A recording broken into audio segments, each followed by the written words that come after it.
So my dear brothers and sisters in Islam, your soul is your greatest gift, and Islam is the greatest gift of guidance that keeps it protected, insha'Allah ta'ala. Dhikr.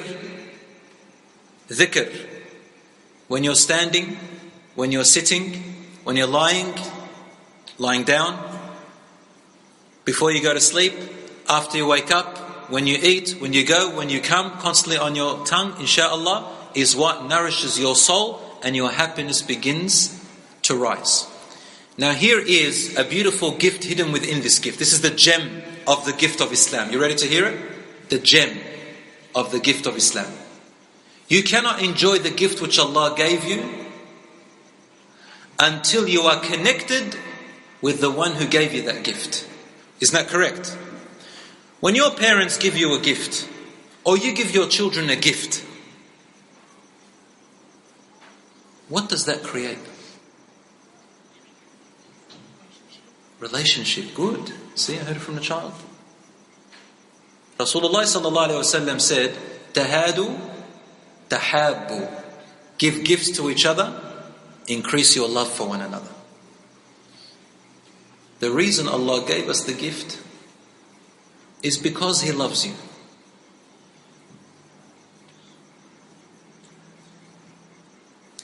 And Allah wants you to know that He's always close to you.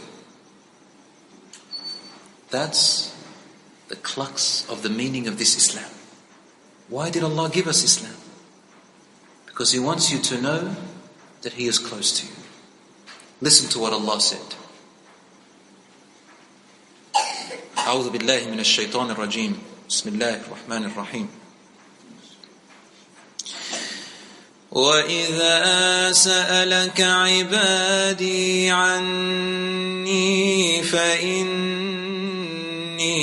قَرِيبٌ أُجِيبُ دَعْوَةَ الدَّاعِ إِذَا دَعَانِ فَلْيَسْتَجِيبُوا لِي وَلْيُؤْمِنُوا بِي لَعَلَّهُمْ يَرْشُدُونَ. Which means, and when my slaves ask you about me, O Muhammad sallallahu alaihi wasallam, and when my slaves ask you about me, I am close. I am close. I respond to every single request of the person who calls upon me,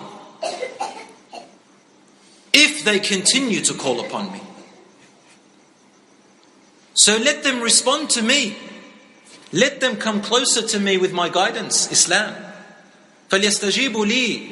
Let them respond to my call. And Allah has called us through the Quran and His Messenger. He calls us through His Islam. Let them respond to Islam. Let them respond to my gift. Let them accept my gift.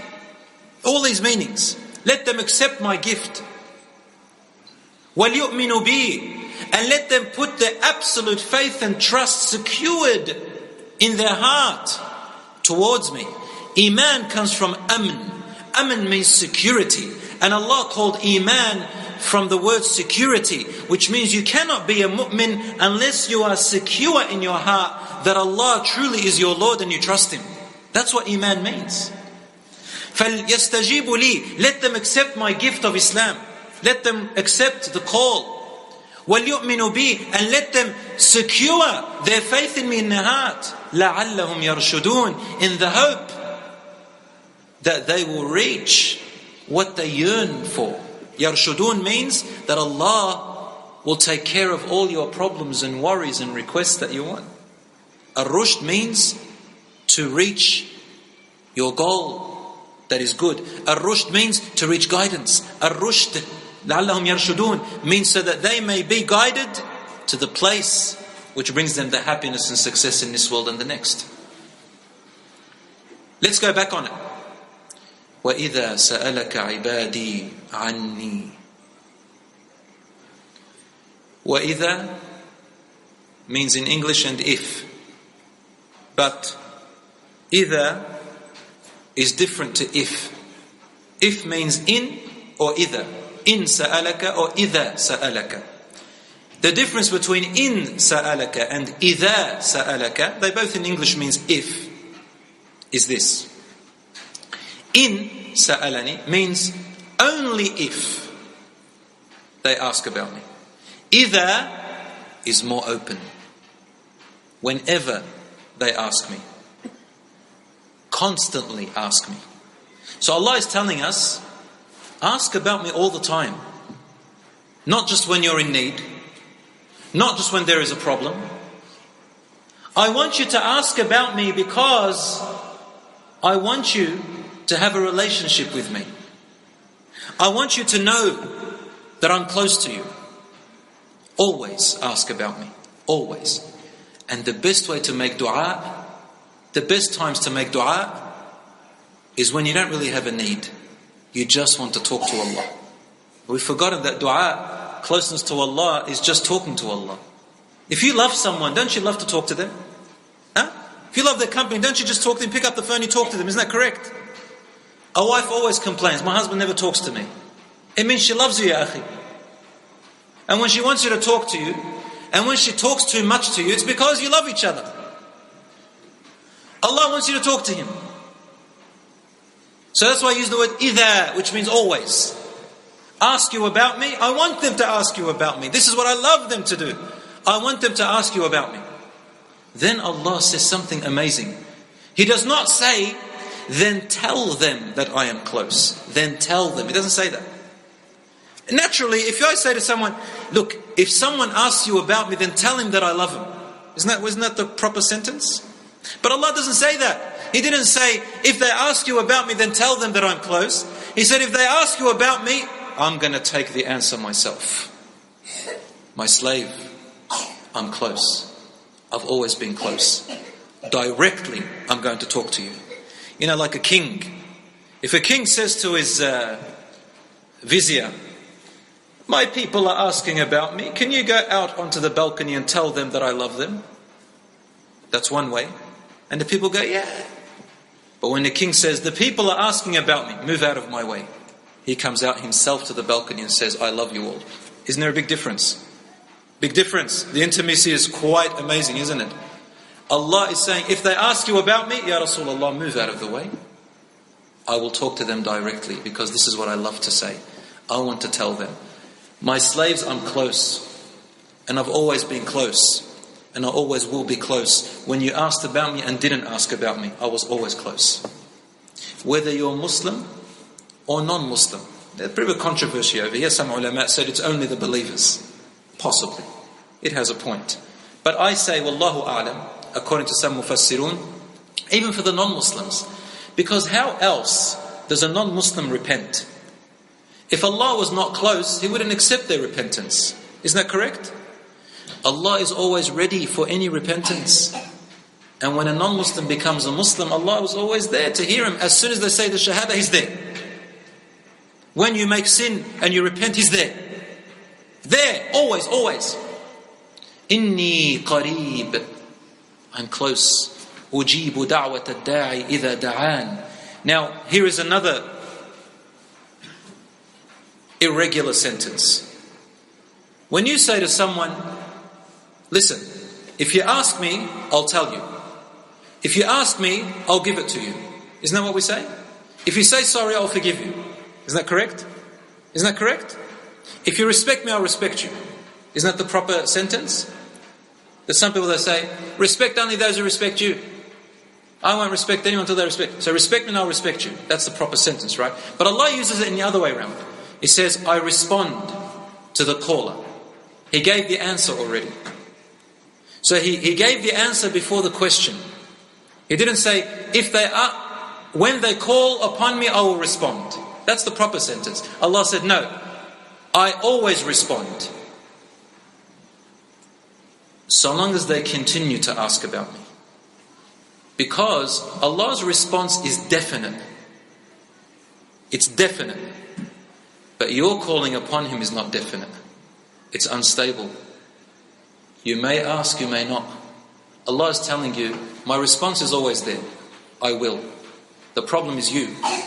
You got to do your part. And again Allah uses إِذَا دَعَانِ. He doesn't say إِن دَعَانِ. If they call. إِذَا means I want my slave to always call upon me. Always. Didn't Rasulullah sallallahu alayhi wa sallam say, مَنْ لَمْ يَسْأَلِ اللَّهَ يَغْضَبُ اللَّهُ عَلَيْهِ. Whoever does not ask Allah, Allah will become angry with them. If you don't ask Allah, Allah becomes angry with you. Ajib. What kind of love is this? If someone keeps asking you for things, what are you going to do to them in the end? Imagine someone coming up to your door. We've run out of sugar. Have you got any sugar? You give him sugar. 2 hours later, knock. Listen, I want to water my garden. I've lost my hose. It's not working. Can I use your hose? You give him the hose. Comes back. Look, I forgot to fill up my car petrol. Do you have a tank that I can borrow, fill up petrol? Yeah, you have a tank. Then he comes up to you, goes, hey, listen, I'm too tired to go to get the petrol in the tank. Can I use this hose to take some petrol out of your own car and put it in mine? You say, yes. Come up to me and say, listen man, I can't be stuffed to go to the shops to buy some tomatoes. Your wife got any more tomatoes in there? Just give me a couple. In the end, what are you going to do to him? You're going to grab the tomato and throw it in his face. You're going to get the hose and whip him with it. Hal anniba every time you're coming asking for things. Shu'am, have you inherited me or something? Isn't that correct? But Allah subhanahu wa ta'ala says the opposite.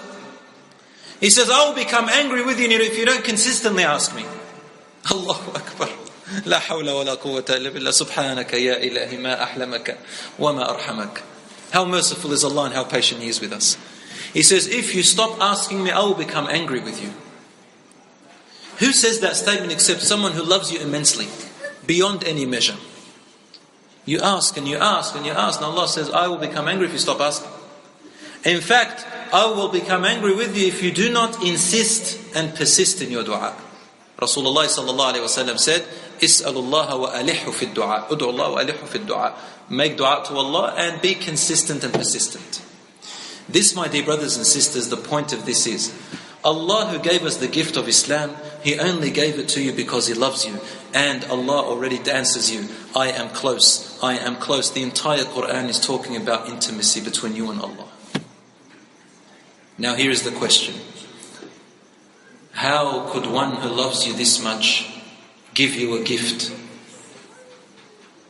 that will not bring you happiness in this world and the next? Say Alhamdulillah الذي هدانا لهذا وما كنا لنهتدي لولا أن هدانا الله. Allah said, say praise and gratitude to Allah who has guided us to this, and would have never been guided if Allah did not guide us to it. وصلى الله على نبينا محمد وعلى آله وصحبه أجمعين.